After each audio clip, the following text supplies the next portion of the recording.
High guys, welcome to my channel. तर आज मी मॉर्निंगला बनवत आहे पास्ता मुलाच्या टिफिनसाठी. आज सॅटर्डे आहे, त्याच्यामुळे मी त्याची फरमाईश होती की पास्ता बनवायला न्यायचा आहे शाळा स्कूलमध्ये. म्हणून मी एका पातेल्यात पाणी घेतलं, ती छान उकळी येऊ देण्यासाठी ठेवलं. त्याची फ्लेम हाय ठेवली आणि छान उकळी येऊ द्यायचं. उकळी आली ती की त्याच्यानंतरच आपण पास्ता टाकायचा, लगेच पास्ता नाही टाकायचा. तर मी तशा प्रकारे 2 वाट्या पास्ता घेतला, स्प्रिंग पास्ता घेतला. हा म्हणजे सॉफ्टही असतो आणि हा सुजीवाला पास्ता आहे. आणि जो थोडा मोठा असतो त्याच्यापेक्षा हा टेस्टी लागतो, म्हणजे खायला प्रॉपर छान वाटतो.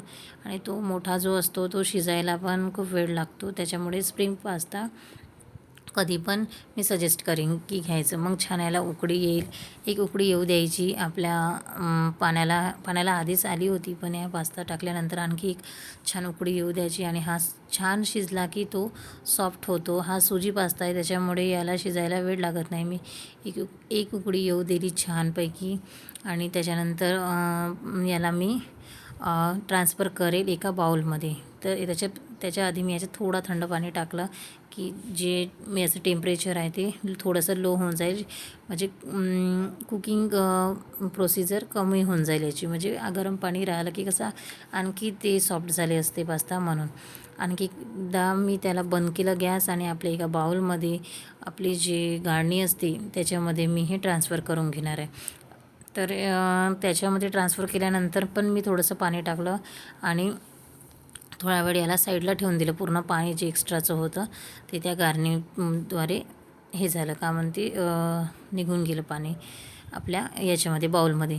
तर त्याच्यानंतर मी एक कढई घेणार आणि त्या कढईमध्ये कढई छान कडक अशी गरम करणार आणि त्याच्यामध्ये 2 टेबलस्पून तेल टाकणार. तेल टाकल्यानंतर मी काही माझे इन्ग्रेडियंट्स आहे मी पास्त्यासाठी घेतले. तर मी सजेस्ट करते शिमला मिर्च, कांदा, आपला अद्रक लसूण पेस्ट, मिरची आणि काही मसाले होते, मॅगी मसाला आणि पास्ता मसाला, ते सुद्धा घेतले मी. त्याच्यानंतर आपण कढईमध्ये तेल टाकलं, तेलाला छान गरम होऊ दिलं. तेल गरम झालं की त्याच्यामध्ये आपण कांदा, शिमला मिर्च टाकूया आणि थोडीशी अद्रक लसूणची आपली पेस्ट पण टाकूया. तर जसं तुम्हाला इझी वाटते ती मेथड तुम्ही बनवू शकता. कोणी सिम्पलमध्ये बनवते, पण सिम्पल बनवण्यापेक्षा एकदा ही माझी मेथड ट्राय करून बघा, तुम्हाला नक्की आवडेल. तुम्ही टोमॅटो पण टाकू शकता किंवा टोमॅटो केचप टाकू शकता. जसं आपला शिमला मिर्च आणि कांदा टाकल्यानंतर मी थोडीशी पेस्ट टाकली आणि त्याला छान परतून घेतलं. हे परतलं की सॉफ्ट येऊ द्यायचं आणि सॉफ्ट आलं की त्याच्यानंतर आपण याच्यात टाकूया टमाटर वगैरे आणि त्या काही आपले घरगुती मसाले, हळद, मीठ, तिखट, अशा प्रकारे ते मसाले टाकल्याने माझ्याकडे जे पास्ता आणि पास्ता आणि मॅगी मसाला होता ते पण मी याच्यात ॲड केलेला आहे.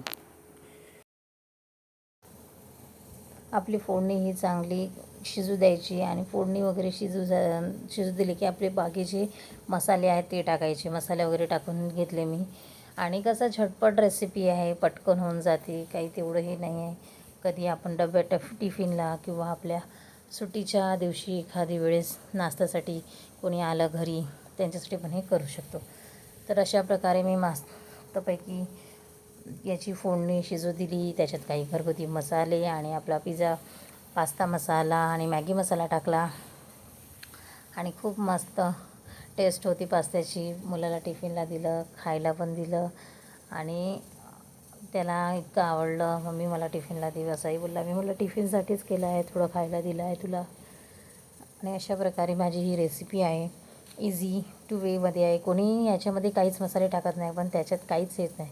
हातात चव असते, पण ते बनवण्यात आणि आपल्या आयडिया आपण कशाप्रकारे बनवतो याला जास्त महत्त्व असतं.